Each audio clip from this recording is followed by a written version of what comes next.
नमस्कार दोस्तों, एक बार फिर से मैं जितेंद्र मेहरा हमारी क्लास के यूट्यूब चैनल में आपका स्वागत करता हूं। तो आज की हमारी इस वीडियो का टॉपिक है राजस्थान के भौतिक प्रदेश। तो मैंने राजस्थान के सामान्य स्थिति विस्तार पे या फिर और भी राजस्थान की बहुत सारी वीडियो अपलोडेड कर दी है, तो आप उन्हें जाकर देख सकते हैं, फिर ये वीडियो देख लें। तो राजस्थान के भौतिक प्रदेश को पढ़ने से पहले हम नॉर्मल जानकारी ले लेते हैं पृथ्वी के बारे में कि हमारी पृथ्वी कैसे बनी या किस किस टाइप से बनी। तो पृथ्वी लगभग 4600 मिलियन वर्ष पुरानी है। पृथ्वी लगभग 4600 मिलियन वर्ष, आप अंदाजा नहीं लगा सकते कि कितनी पुरानी है। पृथ्वी लगभग 4600 मिलियन वर्ष पुरानी है। अब हम बात करते हैं कि ऐतिहासिक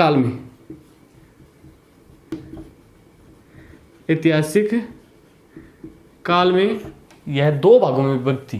कितने भागों में? दो विभागों में विभक्त थी। पहला था अंगारा लैंड और दूसरा था गोंडवाना लैंड। ऐतिहासिक काल में पृथ्वी दो भागों में विभक्त थी, अंगारा लैंड और गोंडवाना लैंड। इन दोनों के मध्य टेथिस सागर स्थित था। तो क्वेश्चन पूछा जा सकता है कि ऐतिहासिक काल में पृथ्वी कितने भागों में विभक्त थी? तो दो भागों में, अंगारा लैंड और गोंडवाना लैंड, और टेथिस सागर इनके बीच का हिस्सा। ठीक है। अब बाद में कालांतर में पृथ्वी के अंदर आंतरिक विघटन हुआ, तो उससे पृथ्वी विखंडित हुई और अंगारा लैंड और गोंडवाना लैंड का हिस्सा टेथिस सागर में गिरता चला गया, और इस विघटन के कारण हमारी पृथ्वी का निर्माण हुआ, और उस निर्माण का हमारा भारत ही नहीं बल्कि हमारा राजस्थान भी हिस्सा है। तो अब हम बात करेंगे राजस्थान के भौतिक प्रदेश पे। हाँ, राजस्थान के भौतिक प्रदेश। तो राजस्थान के भौतिक प्रदेश को चार भागों में बांटा गया है। कितने भागों में? चार भागों में। तो पहला है पश्चिमी मरुस्थल, दूसरा है अरावली पर्वतमाला, तीसरा है पूर्वी मैदान, और चौथा है दक्षिणी पूर्वी पठार। तो एग्जाम में क्वेश्चन आ सकता है कि भौतिक प्रदेश को, राजस्थान के भौतिक प्रदेश को कितने भागों में बांटा गया है? तो चार भागों में, याद रखना, पश्चिमी मरुस्थल, अरावली वर्णमाला, पूर्वी मैदान और दक्षिणी पूर्वी पठार। अब इनकी उत्पत्ति कहाँ से हुई है वो देखिए। तो पश्चिमी मरुस्थल की उत्पत्ति हुई है टेथिस सागर से, याद रखना, पश्चिमी मरुस्थल की उत्पत्ति हुई है टेथिस सागर से, और अरावली पर्वतमाला की उत्पत्ति हुई है गोंडवाना लैंड से। पूर्वी मैदान की उत्पत्ति हुई है टेथिस सागर से। पूर्वी मैदान और पश्चिमी मरुस्थल दोनों की उत्पत्ति कहाँ से हुई है? टेथिस सागर से।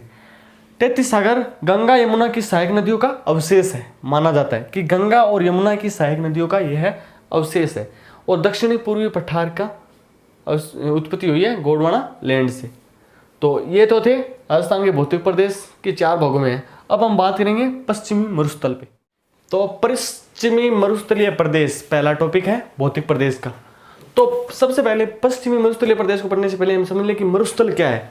मरुस्थल, तो मरुस्थल का अर्थ है मृत भूमि। मृत भूमि, मरुस्थल को एक मृत भूमि के व्यू में ले सकते हैं, या हम कह सकते हैं ऐसी भूमि जो वनस्पति रहित हो,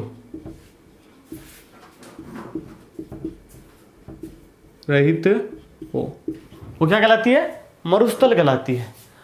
अब पश्चिमी मरुस्थलीय प्रदेश में हमारे राजस्थान के 12 जिले आते हैं, याद रखना। पश्चिमी मरुस्थलीय प्रदेश में हमारे राजस्थान के 12 जिले आते हैं। यह क्वेश्चन काफी बार कंपटीशन एग्जाम में आया हुआ है और आ भी सकता है कि पश्चिमी राजस्थान के भौतिक प्रदेश में, पश्चिमी मरुस्थलीय प्रदेश में कितने जिले आते हैं? तो 12 जिले, और इन 12 जिलों में मरुस्थल का प्रदेश कितना है? 60.41% हिस्सा मरुस्थल में आता है, और इनमें 40% जनसंख्या निवास करती है। 40% जनसंख्या निवास करती है। ठीक है। और इसकी उत्पत्ति किससे हुई है? ये मैंने पहले बताया था, एक बार फिर से बता रहा हूं। टेथिस सागर के अवशेषों से उत्पत्ति हुई है। किसकी? पश्चिमी मरुस्थलीय प्रदेश की। अगर आपको वीडियो में कोई डाउट्स लग रहा है तो कमेंट सेक्शन में बता दीजिए हमें, ताकि हम उस हिसाब से आपकी प्रिपरेशन जारी रखें। तो इसमें से हमारे कितने क्वेश्चन तैयार हो रहे हैं कि नॉर्मल क्वेश्चन हो रहा है कि मरुस्थल किसे कहते हैं, तो मरुस्थल उसे कहते हैं मृत भूमि या ऐसी भूमि जो वनस्पति विहीन हो या रहित हो।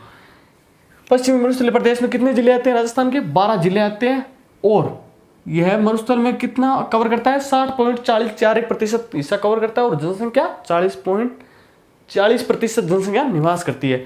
अब हम बात करेंगे कि पश्चिमी मरुस्थलीय प्रदेश कितने भागों में बांटा गया है। तो पश्चिमी मरुस्थलीय प्रदेश को 2 भागों में बांटा गया है, शुष्क मरुस्थलीय रेतीला प्रदेश और अर्ध शुष्क मरुस्थलीय रेतीला प्रदेश। याद रखना, पश्चिमी मरुस्थलीय प्रदेश को 2 भागों में बांटा गया है, शुष्क रेतीला प्रदेश और अर्ध शुष्क मरुस्थलीय प्रदेश। तो शुष्क रेतीला प्रदेश है, तो आज हम इस पे बात कर रहे हैं कि शुष्क मरुस्थलीय प्रदेश। तो शुष्क मरुस्थलीय प्रदेश को 2 भागों में बांटा गया है, बालू का स्तूप मुक्त और बालू का स्तूप युक्त। मुक्त मतलब विहीन और युक्त मतलब है बालू का स्तूप। ठीक है, तो बालू का स्तूप मुक्त में इसमें मरुस्थल में के रूप में पथरीली चट्टानें पाई जाती है। बालू का स्तूप मुक्त में चट्टानें पाई जाती है पथरीली। ठीक है, और बालू का स्तूप युक्त में इसमें रेतीला मरुस्थल होता है। ठीक है, अब बालू का स्तूप मुक्त का विस्तार कहाँ से कहाँ तक है? तो जैसलमेर, जोधपुर, बाड़मेर, जालोर 4 जिलों में विस्तार है। याद रखना, जैसलमेर, जोधपुर, बाड़मेर और जालोर 4 जिलों में है। और बालू का स्तूप युक्त का विस्तार कितने जिलों में है? 3 जिलों में, जैसलमेर, बीकानेर, बाड़मेर में विस्तार है। तो इसमें से भी आपके क्वेश्चन पूछे जा सकते हैं कि शुष्क रेतीला प्रदेश में बालू का स्तूप का विस्तार मुक्त का विस्तार कहाँ तक है? तो 4 जिले हैं, जैसलमेर, जोधपुर, बाड़मेर, जालोर। अब हम दूसरा टॉपिक पढ़ेंगे, अर्ध शुष्क मरुस्थलीय प्रदेश। तो दूसरा है अर्ध शुष्क प्रदेश। ठीक है, तो अर्ध शुष्क प्रदेश को 2 भागों में बांटा गया था, बालू का स्तूप युक्त और बालू का स्तूप मुक्त। याद रखना, और इसको 4 भागों में बांटा गया है, घग्गर प्रदेश पहला, दूसरा है शेखावाटी क्षेत्र, तीसरा है नागौर उच्च भूमि और चौथा है गोंडवाना प्रदेश।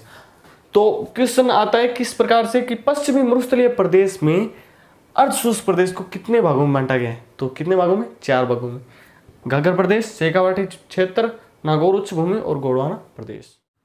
राजस्थान के भौतिक प्रदेश में हमारा दूसरा टॉपिक है अरावली प्रदेश। राजस्थान के भौतिक प्रदेश को 4 भागों में बांटा गया है, पहला है पश्चिमी मरुस्थलीय प्रदेश, दूसरा है अरावली प्रदेश, तीसरा है पूर्वी मैदान और चौथा है दक्षिणी पश्चिमी पठार। तो अब दूसरा है अरावली प्रदेश। तो अरावली प्रदेश की उत्पत्ति कब हुई? तो अरावली प्रदेश की उत्पत्ति हुई गोंडवाना लैंड से। पश्चिमी मरुस्थलीय प्रदेश की उत्पत्ति कैसे हुई बताओ, कमेंट सेक्शन में कमेंट करके बताओ। अभी तो पढ़ा है, बताओ। तो उसकी उत्पत्ति हुई थी 33 सागर से, इसकी उत्पत्ति हुई है गोंडवाना लैंड से। और इसका युग कौन सा था, काल कौन सा था? प्री कैम्ब्रियन काल में हुआ था। अरावली प्रदेश प्री कैम्ब्रियन काल में गोंडवाना लैंड से इसकी उत्पत्ति हुई है। ठीक है, अब इसकी कुल लंबाई राजस्थान की, अरावली प्रदेश की लंबाई 80% हिस्सा राजस्थान में आता है। इसकी अरावली प्रदेश की कुल लंबाई का 80% हिस्सा राजस्थान में आता है और राजस्थान के कुल क्षेत्रफल का 9.3% हिस्सा इसमें आता है और इसमें जनसंख्या 10% जनसंख्या निवास करती है। यानी कि पश्चिमी मरुस्थलीय प्रदेश से 30% जनसंख्या कम निवास करती है, उसमें कितनी करती है? 40%। तो ये छोटी छोटी बातें होती है, जो ये छोटे छोटे जीके के क्वेश्चन होते हैं जो आपको ध्यान रखने होते हैं। मैं जैसे आपको पूछ रहा हूँ तो आप ध्यान में रखिए। और इसके अंदर कितने जिले आते हैं? 7 जिले। अब आप बताओ पश्चिमी मरुस्थलीय प्रदेश में कितने जिले थे? कमेंट बॉक्स में कमेंट करना।